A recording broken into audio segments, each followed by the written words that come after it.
Alright, this is a water pump.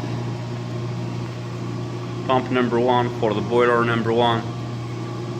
Pump number 2 for the boiler number 2. Okay. I've got a temperature of 142, which is very good for a boiler. And the boiler number 2 is just like a backup. It's not working for now. It's reading 74.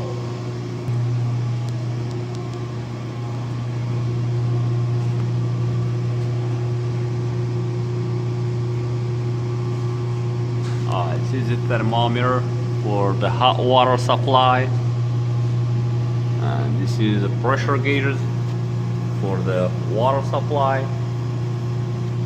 Seems all normal. That's the drain right there.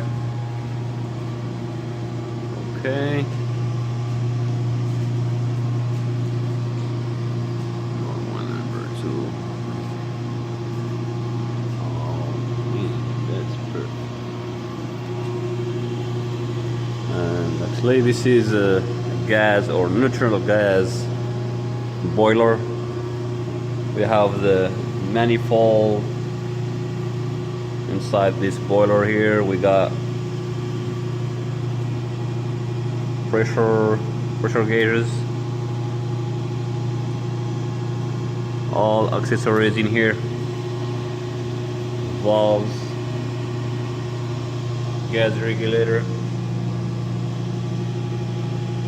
Okay, and of course it's off. You can see nothing here. It's inside glass for the bar. Give me a second.